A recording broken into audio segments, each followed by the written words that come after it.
दिनमा आइतबार एउटा कुरा गर्छ, मंगलबार अर्को कुरा गर्छ, बिहान एउटा कुरा गर्छ, बेलुका अर्को कुरा गर्छ, घाम लाग्दा एउटा कुरा, पानी पर्दा अर्को कुरा। मैले ढाँट छ, ठग छ। यो ढाँट प्रवृत्ति, यो छल गर्ने प्रवृत्ति, यो भ्रम फैलाउने प्रवृत्तिलाई परास्त गर्नुपर्छ। र यो सम्झौता लेख्नको लागि 1 अरब 13 करोड रुपैयाँ पैसा लाग्छ।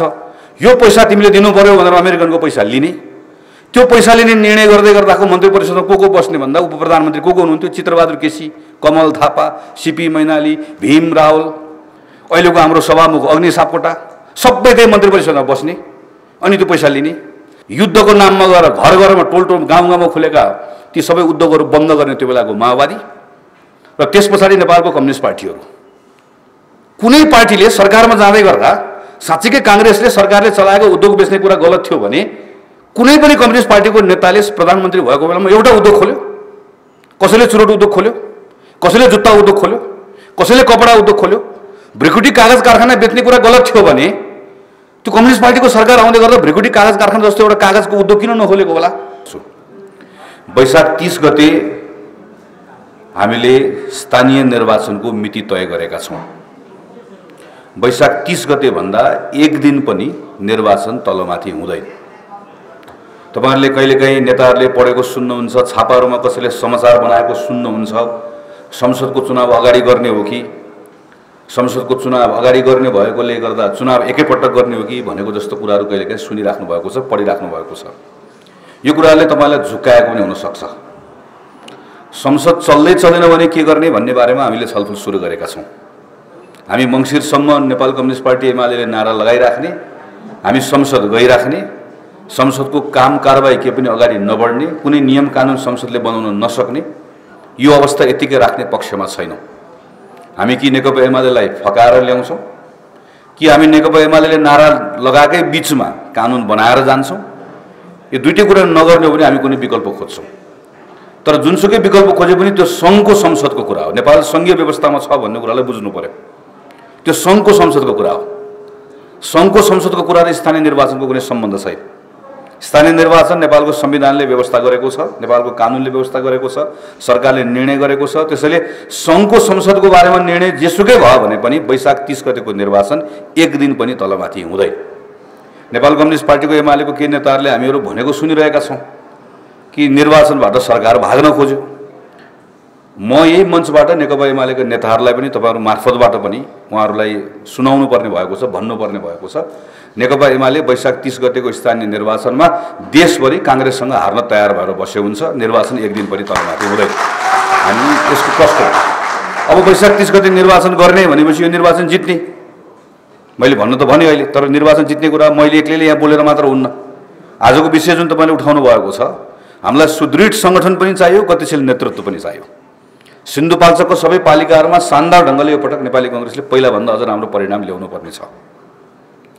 निर्वाचनको सन्दर्भमा भारतको एकजना निर्वाचन विज्ञ भन्छन् उनलाई, प्रशान्त किशोर, जसले लामो समयदेखि भारतमा पालैपिलो कहिले भारतीय जनता पार्टीलाई, कहिले कांग्रेस पार्टीलाई, कहिले अस्ति ममता बेनर्जीको पार्टीलाई उनले चुनावमा लगातार मद्दत गर्दै आइरहेका छन् र उनी सबैभन्दा सफल निर्वाचन विज्ञ पनि मानिन्छन्। उनले निर्वाचनको सन्दर्भमा पार्टीलाई दिने सुझाव मध्येको एउटा सजिलो सुझाव दिन्छ। चारवटा एम यसलाई फलो गर्यो भने राजनीतिक दलले निर्वाचनका सन्दर्भमा एउटा मन्त्र जस्तो लिनुपर्छ भन्छन्। त्यो चारवटा एम भनेको एउटा मेसिन, एउटा मेकानिक, एउटा मेसेज, एउटा मेसेन्जर। सबभन्दा पहिला मेसिनको कुरा गरौँ। हाम्रो सन्दर्भमा पनि त्यही हो। मेसिन भनेको संगठन। मेसिन ठिक भयो, चारवटा कुरामध्ये सबैभन्दा पहिला ध्यान दिनुपर्ने कुरा आफ्नो मेसिनमा ध्यान दिऊ भन्छ, अथवा आफ्नो संगठनमा ध्यान दिऊ। पाठ पूर्जा ठिक छ कि छैन हेर, त्यो सँगसँगै हिँड्न सकिरहेको छ कि छैन हेर। त्यो भनेको अर्थात् पार्टीभित्र एकता छ कि छैन, पार्टीभित्र उत्साह छ कि छैन, पार्टी विधिको आधारमा चलिरहेको छ कि छैन, पार्टीसँग त्यो एउटा मिसन छ कि छैन, त्यो सबभन्दा महत्त्वपूर्ण कुरा हो। हामी अहिले नेपाली कांग्रेस केन्द्रीय समितिभित्र अधिवेशन सम्पन्न भएर आइसके पछाडि हामी अधिवेशन हो, अधिवेशनमा प्रतिस्पर्धा हुन्छ। हामीले आफ्नो छनौट आफ्नै एउटा पार्टीभित्र हाम्रो अब नेकपा एमाले जस्तो, नेकपा एमालेमा चाहिँ अहिले एउटा कोही साथीले अलि अगाडि एउटा व्यङ्ग्य गर्नुभएको थियो, हाम्रोमा निर्वाचन रे, एमालेमा वाचन, माओवादीमा अर्धवाचन। किनभने माओवादीमा अहिलेसम्म अध्यक्षजीले आधा वाचन गर्नुभएको, आधा महासचिवको अहिलेसम्म वाचन गर्न सक्नुभएको छैन। एमालेमा ओलीजीले खल्तीबाट निकालेर वाचन गर्नुभएको, हामीलाई त वडादेखि निर्वाचन गरेको, तपाईहरु सिन्धुपाल्चोकको पछि गर्दै हुनुहुन्छ। निर्वाचनको बाटोबाट प्रतिस्पर्धाहरू आएको हुनाले गर्दा त्यसको अत्यन्त धेरै सबल पक्ष पनि छ, केही त्यसका सीमाहरू पनि छन्, के अप्ठ्याराहरू पनि रहने भए। यसको बावजुद हामी अहिले केन्द्रीय महाधिवेशन सम्पन्न भएर आइसके पछाडि पार्टीलाई विधिमा पनि एक दिन एक ठाउँमा पनि तलमाथि हुन नदिने, विधि अनुसार पार्टी चल्ने कुराको सन्दर्भमा पार्टीभित्र उच्च स्तरको एकता पनि कायम राख्ने, विश्वास पनि कायम राख्ने, पार्टीभित्रको भागभण्डावाला यो धन्दालाई पनि बन्द गर्ने, तर पार्टीभित्र त्यसको सँगसँगै फेरि पार्टीभित्र न्याय हुने कुरालाई पनि सुनिश्चित गर्ने, पार्टीभित्र कोही काखा कोही पाखा नहोस्। पार्टीको सभापतिले पनि सबैलाई, सबै मेरा कार्यकर्ता हुन्, सबैप्रतिको मेरो जिम्मेवारी छ, बराबर छ। म सभापति बन्दै गर्दा मलाई कसले मत हाल्यो कसले मत हालेन त्यही दिनबाट सकियो भन्ने कुरा सभापतिले पनि त्यो कुरालाई लिने, हामी पार्टीको अरू पदाधिकारीले पनि लिने, मलाई महामन्त्री बन्दै गर्दा कसले मत हाल्यो कसले मत हालेन भन्ने कुरा सक्यो, यसलाई लिने, यसरी जाने र पार्टी सङ्गठनलाई चलायमान बनाउने भन्ने हिसाबले हामी अहिले काम गरिरहेका छौँ। अहिले म त्यही पार्टी कार्यालय पनि एकछिनमा पुग्छु। आज भोलि हामीले पार्टीको 77 जिल्लाको लागि प्रतिनिधि खटाएका छौँ। हाम्रो प्रशिक्षण हामी केन्द्रीय सदस्यहरूलाई दिन्छौँ। त्यो तपाईँहरूको जिल्लामा आउनुहुन्छ। सिन्धुपाल्चोक जिल्ला मात्र एउटा अधिवेशन गर्न बाँकी भएको जिल्लाले गर्दा थोरै यहाँ 2-3 दिन तलमाथि होला। नभए 29 गतेबाट घर जाउँ काङ्ग्रेस जिताउँ भन्ने अभियान, हाम्रो स्थानीय चुनावको पहिलो चरणको अभियान प्रारम्भ हुन्छ। यो पटक जिल्ला कार्य समितिले जुन जिम्मेवारी पाएको छ, गाउँपालिकाको र वडाको जुन जुन जिम्मेवारीहरू पाएको छ, क्षेत्रले जुन जिम्मेवारीहरू पाएको छ, जसले जुन जिम्मा पाएको छ त्यही तहबाट उम्मेदवारी छनौट गर्ने काम हुन्छ। त्योभन्दा माथि तल जाँदैन।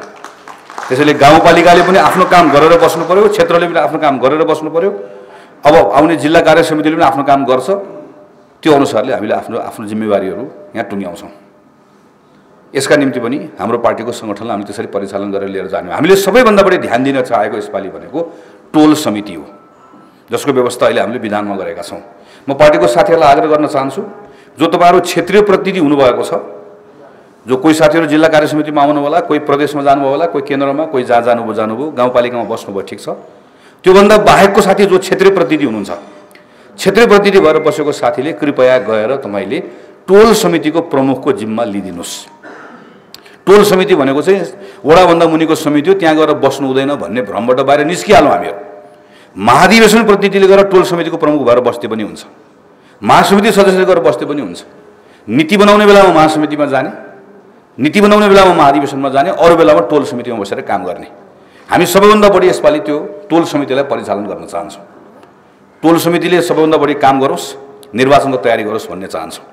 र यो पटक नेपाली कङ्ग्रेसको स्थानीय निर्वाचनको होल निर्वाचनको हाम्रो अभियान हामीहरू चाहिँ यसलाई केन्द्रीकृत गर्ने भन्दा पनि जो महत्त्वपूर्ण, जो पार्टीको साथीहरू स्थानीय चुनावमा खट्छु भनेर भनेको अर्थ चाहिँ त्यो खट्ने भनेको घरबाट निस्किएर, मैले काङ्ग्रेसको धेरैजसो ठाउँमा के देख्छु भने एउटा साथी बिहान घरबाट निस्कन्छ, आज त कहाँ हिँडेको भने चुनावमा हिँडेको काङ्ग्रेसको प्रचारमा भन्छ, मोटरसाइकल लिएर निस्कन्छ, अनि बेलुका थाकेर घर फर्कन्छ। दिनभरि हिँडेको पनि हुन्छ, मोटरसाइकलमा हिँड्ला दिनभरि लागेको हुन्छ।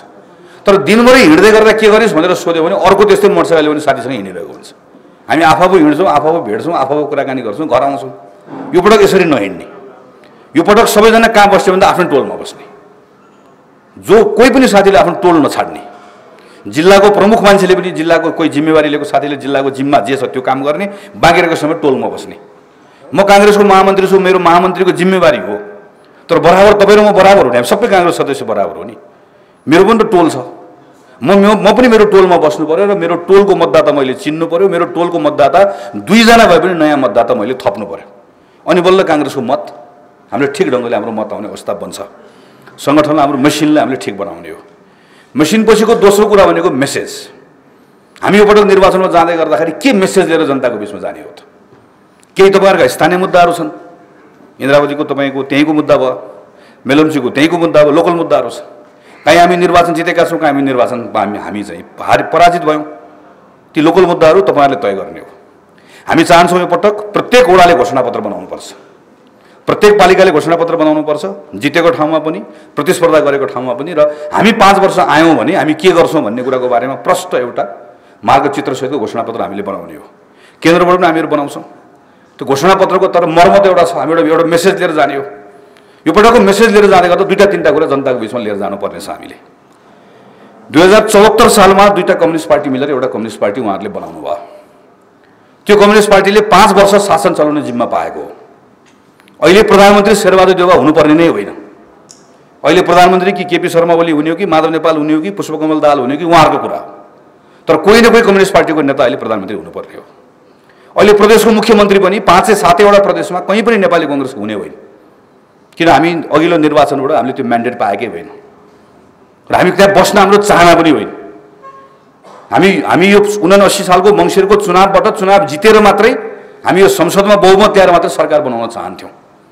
तर नेपाल कम्युनिस्ट पार्टी जसले 5 वर्षको जिम्मा पायो, 5 वर्षको जिम्मा पाएको नेपाल कम्युनिस्ट पार्टीको आफ्नो घर झगडा, आफ्नो अयोग्यता, आफ्नो अहङ्कार, आफ्नो अकर्मण्यताको कारणले गर्दा उहाँहरू आफैले बनाउनु भएको घरलाई आफैले आगो झोसेर पोल्नुभयो, आफैले घर सक्नुभयो। त्यो घर सक्दै गर्दाखेरि त्यो सँगसँगै त्यसको प्रभावमा त्यसले डढेलो लाग्ने ठाउँ त धेरै ठाउँ लाग्यो, धेरै ठाउँ बिग्रियो, धेरै ठाउँ भत्कियो। 74 सालमा जिम्मा लिएको नेपाल कम्युनिस्ट पार्टी असफल भयो। त्यो कम्युनिस्ट पार्टीको नेताहरू असफल हुनुभयो। त्यो नेपाल कम्युनिस्ट पार्टीले 5 वर्षको जिम्मा लिएर गएको नेताहरूले त्यो असफलतासँगै देशप्रति घात गर्नुभयो, आफ्नो जिम्मेवारीबाट च्युत हुनुभयो, जसको कारणले गर्दाखेरि गएको 1.5-2 वर्षदेखि कहिले संसद विघटन भयो, कहिले सडकको आन्दोलन, कहिले अदालतमै विषय, यत्रो ठुलो जुन अस्थिरता हामी करिब 2 वर्ष हामीले खेर फाल्ने अवस्था बनेको छ। यसको सम्पूर्ण दोष नेपाल कम्युनिस्ट पार्टी, यसको दोष कम्युनिस्ट पार्टीको नेताहरू, यसको दोष हिजो जिम्मा पाएर जिम्मा पुरा गर्न नसक्नेहरू। त्यसैले अब जनताको बिचमा जाँदै गर्दाखेरि यसको जवाफ कम्युनिस्ट पार्टीले दिनुपर्छ कि पर्दैन? पर्छ। जसरी 48 सालमा हामीले बहुमत ल्यायौँ, 51 सालमा हामीले बहुमत थेक्न सकेनौँ, हामी मध्यावधिमा गयौँ, हामी चुनावमा जाँदै गर्दा जनताले हामीलाई के भनेर पठाए? तिमीलाई 5 वर्ष देश चलाउन दिएको, तिमीले 3 वर्षमा चुनाव गरायो, अब एकपटक तिमीलाई हामी मौका दिन्नौ भनेर हामीलाई फिर्ता गरिदियो नि त। एमाले ठुलो पार्टी बनाएर पठाए नि। जनतासँग त त्यो ताकत हुन्छ नि। त्यो ताकत भएकोले नै नेता जनतासँग डराउँछ, पार्टीहरू जनतासँग डराउँछन्। त्यसैले यो पटक आम नेपाल, हिजो यो अघिल्लो पटक नेपाल कम्युनिस्ट पार्टीलाई भोट हालेको जनतालाई यो पटक काङ्ग्रेसले गर भन्ने हो। तपाईँले अघिल्लो पटक भोट हाल्नुभयो, फेरि तपाईँले जे गरे पनि, जुटे पनि भोट हाल्ने, फुटे पनि भोट हाल्ने, आफ्नै घरमा आगो लाउँदै गर्दा पनि भोट हाल्ने हो भने कुनै पनि मतदाता कुनै एउटा पार्टीको सचेत मतदाता नभएर जे जस्तो गरे पनि म त्यसको मतदाता रहिरहेको छु भनेर मतदान गरिराख्यो भने त्यो पार्टीले हेप्छ, त्यो प्रणालीमै हेपिन्छ जनता। त्यसकारणले गर्दाखेरि यो पटक नेपाल कम्युनिस्ट पार्टीले, खास गरिकन नेपाल कम्युनिस्ट पार्टीभित्रको पनि नेपाल कम्युनिस्ट पार्टी एमाले, जुन घटकले संसद पटक पटक विघटन गर्यो, उसले यो पटकको निर्वाचनमा सजाय पाउनुपर्छ, दण्ड पाउनुपर्छ। यो हामीले जनताको बिचमा लिएर जाने हो। 3 वर्षको 74 सालपछि हेर्नुहोस्, 3 वर्ष नेपाल कम्युनिस्ट पार्टीले शासन चलाउँदै गर्दा नेपालमा सबैभन्दा अनुकूलताको अवस्था थियो सरकार चलाउनको लागि। सबै कुरा ठिकठाक भएको अवस्था थियो प्रारम्भिक अवस्थामा।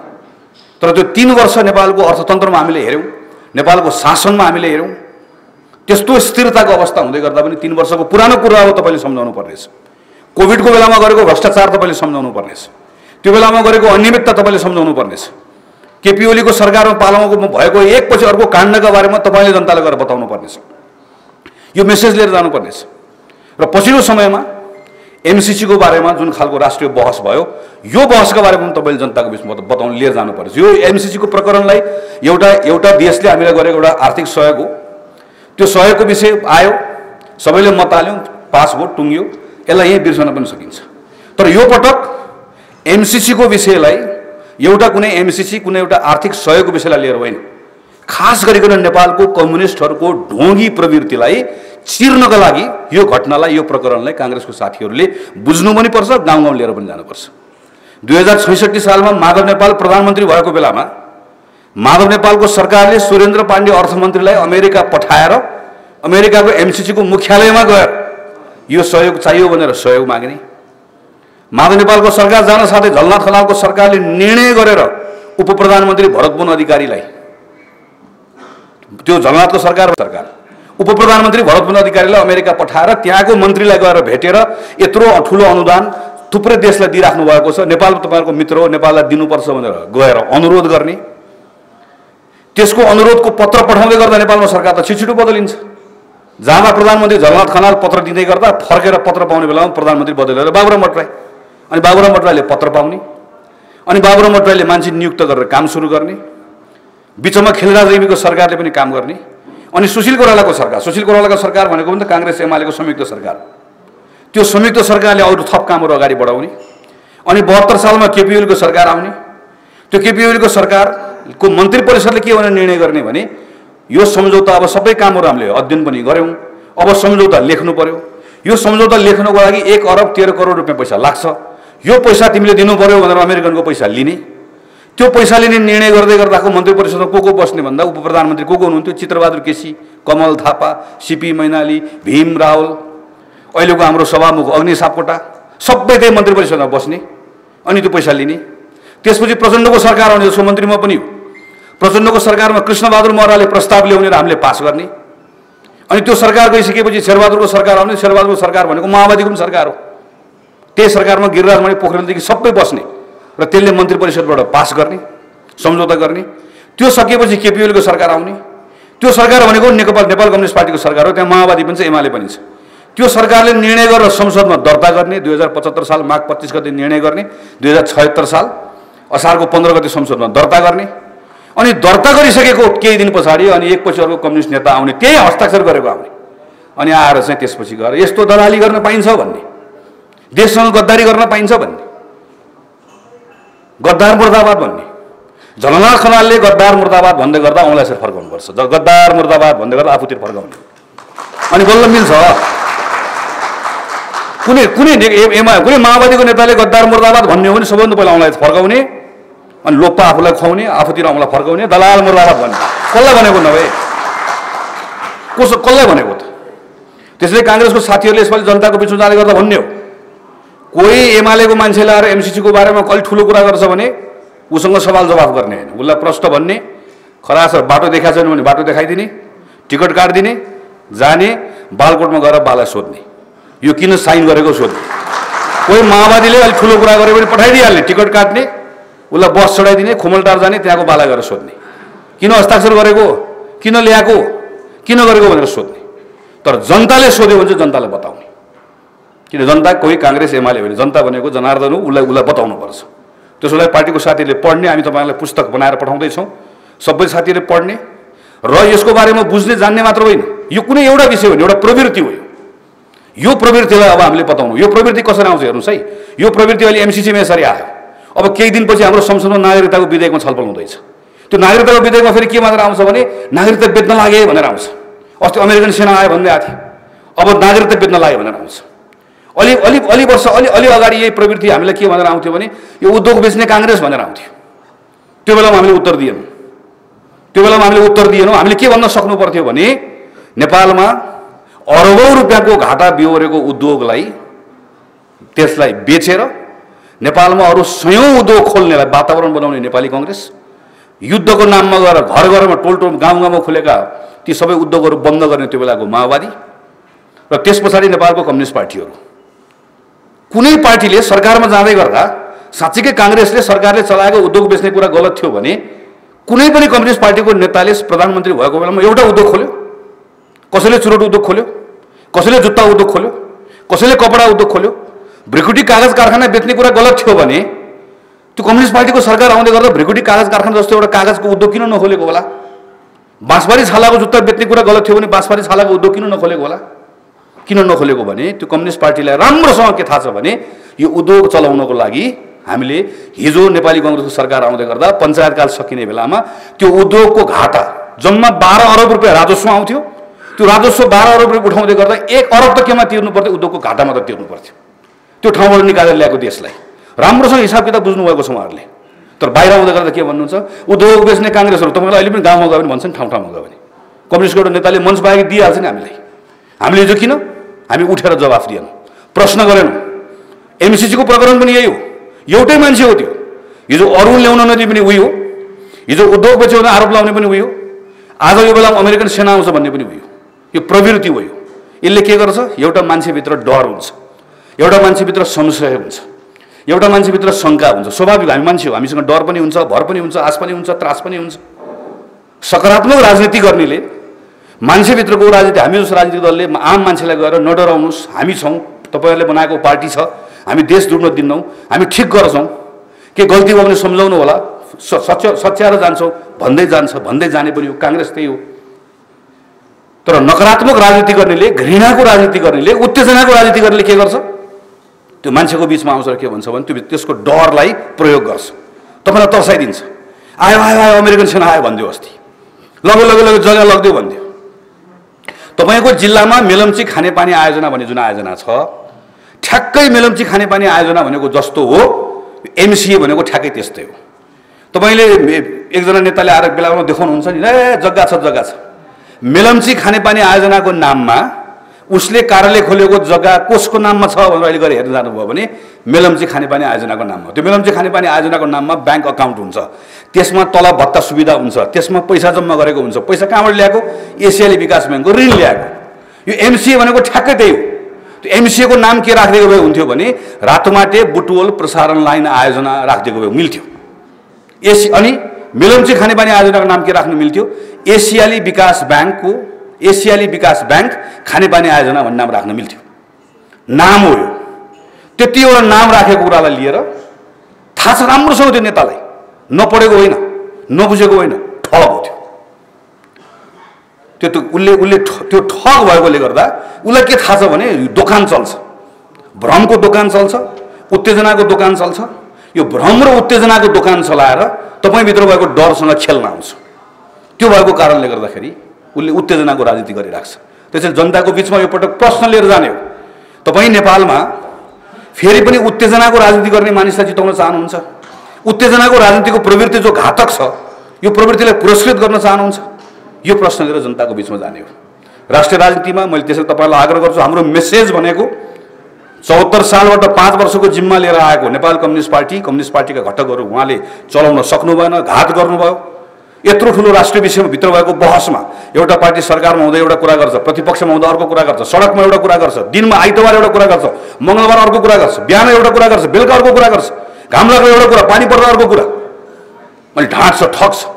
यो ढाँट प्रवृत्ति, यो छल गर्ने प्रवृत्ति, यो भ्रम फैलाउने प्रवृत्तिलाई परास्त गर्नुपर्छ र यो प्रवृत्ति नेपालको राजनीतिमा जहिलेसम्म बलियो भएर रहन्छ यसले देश विकास गर्न दिँदैन भन्ने कुरा हामीले जनताको बिचमा लिएर जानुपर्ने छ। बाँकी रहेको लोकल मेसेज तपाईँले लिएर जाने हो। तेस्रो एम भनेको मेकानिक। त्यो मेकानिक भनेको हाम्रो चुनाव प्रचारको अभियान, हाम्रो चुनावको रणनीति, चुनावको अभियानको बारेमा, चुनावको रणनीतिको बारेमा पछि फेरि कुनै बन्द कोठाभित्र तपाईँहरूसँग छलफल गरौँला पार्टीको नयाँ नेतृत्व आइसकेपछि। चौथो र सबभन्दा महत्त्वपूर्ण कुरा भनेको मेसेन्जर। मेसेज पनि ठिक छ, पार्टीको मेसिन पनि ठिक छ, चुनावको रणनीति बनायो मेकानिक पनि ठिक छ, तर हामीले यदि मेसेन्जर ठिक बनाउन सकेनौँ भने फेरि जनताले हाम्रो कुरा पत्याउँदैन। त्यसैले नेपाली कङ्ग्रेसको यसपटक अधिवेशन गऱ्यौँ। अधिवेशनको हाम्रो सभापति सम्माननीय प्रधानमन्त्री आउनुभएको छ। हामी अहिले सिङ्गो पार्टी पङ्क्तिले हाम्रो अधिवेशनको चरणसम्म हामी सबैले प्रतिस्पर्धा गर्यो, सक्यो। अब अहिले उहाँ हाम्रो पार्टी सभापति हो। पार्टी सभापतिलाई बलियो बनाउने हो, पार्टी सभापतिलाई सही कुरामा मद्दत पनि गर्ने हो, गल्ती कमजोरी भयो भने प्रश्न पनि गर्ने हो, आलोचना पनि गर्ने हो। तर मूलतः पार्टी सभापतिलाई बलियो बनाएर लिएर गएर, किनकि उहाँ हाम्रो मेसेन्जर। पार्टी सभापतिको मुखबाट हामीले भनेका कुराहरू जनतामा जाने कुराहरू, त्यहाँबाट सही कुराहरू भनियोस्, सही कुराहरू मात्र गरियोस् भन्ने कुरा हामी चाहन्छौँ। हामी त्यसमा प्रयास गर्छौँ। त्यस्तै तपाईँको मेसेन्जर अब तपाईँहरूले सिन्धुपाल्चोक जिल्लाको पनि तय गर्नुपर्नेछ। तपाईँको सिन्धुपाल्चोक जिल्लाको मेसेन्जर तपाईँले ठिक तय गर्नुभयो भने सिन्धुपाल्चोक जिल्लाले स्थानीय चुनावमा पनि शानदार विजय प्राप्त गर्छ, तपाईँको सङ्घको चुनावमा पनि शानदार विजय प्राप्त गर्छ। मेसेन्जर तय गर्ने तपाईँले हो, छान्ने तपाईँले। म बाहिर जिल्लाको मान्छे, मैले धेरै कुरा बोल्न मिल्दैन, भन्नु पनि हुँदैन। तर एउटा गाउँपालिकामा काम गरेर शानदार ढङ्गले आफूलाई प्रमाणित गरेर र नेपालभरिका गाउँपालिकाहरूले काङ्ग्रेसका साथीहरूले सिन्धुपाल्चोकभन्दा पनि दूर दराजको ठाउँमा समेत पनि गौरव गर्न सक्ने एउटा नेतृत्व तपाईँहरू आफैले सिन्धुपाल्चोकबाट जुन बनाउनु भएको छ, स्थापित गर्नुभएको छ, पार्टी सभापतिले पनि ग्रुम गर्नुभएको छ, त्यो नेतृत्वको नेतृत्व गर्छु भनेर आउँदै गर्दाखेरि तपाईँले सिन्धुपाल्चोकको नेतृत्व ठिक ढङ्गले यसरी छान्नुभयो, रोज्नुभयो, तपाईँले सिन्धुपाल्चोकको मेसेन्जर ठिक ढङ्गले छान्नुभयो भने अघि मैले भनेको 3टा कुरा योसँग जोडिएर आउँछ र तपाईँको मेसेन्जर आज म बन्छु भनेर आदरणीय वंशलाल जसरी आउनुभएको छ, मेसेन्जर हुने मौका उहाँले पाउँदै गर्दा मलाई के विश्वास छ भने सिन्धुपाल्चोकको नेपाली कङ्ग्रेसलाई राम्रोसँग हाँकेर लिएर गएर स्थानीय चुनावमा पनि र आम चुनावमा पनि लिएर जाने एउटा स्थिति बन्छ, परिस्थिति बन्छ। तपाईँहरू सबैको साथ र सहयोगले अझै बढी मजबुत ढङ्गले यो सङ्गठन काम अगाडि बढ्छ भन्ने मलाई यो विश्वास छ। त्यसैले आदरणीय साथीहरू, म अब योभन्दा धेरै कुराहरू गर्न चाहन्न। आज एउटा महत्त्वपूर्ण कार्यक्रम तपाईँहरूले गर्नुभयो, तपाईँहरूलाई मलाई पनि आउने मौका दिनुभयो। यति मात्र अन्त्यमा फेरि राख्छु, तपाईँहरूको अधिवेशन सकेको केही दिनमा तपाईँले अभियान सुरु गर्नुपर्नेछ, केही दिनमा उम्मेदवारी तय गर्नुपर्नेछ केही दिनमा मत माग्न जानुपर्ने छ उम्मेदवार लिएर, वैशाख 30 मा स्थानीय चुनाव जित्नुपर्ने छ र त्यो बिचमा मङ्सिरमा होला, असोजमा होला, कार्तिकमा होला आम चुनाव हुन्छ, प्रदेशको चुनाव हुन्छ, त्यो चुनावमा लाग्नुपर्ने छ। र यो निर्वाचनमा धेरै हाम्रो प्रतिस्पर्धा गर्दै गर्दाखेरि यस्तो पनि नगरौँ कि निर्वाचनमा भोलि चाहिँ पार्टीभित्रको आन्तरिक निर्वाचन हो, हामी प्रतिस्पर्धा गर्छौँ, निर्वाचन सकेको भोलिपल्ट हामी एक ठाउँ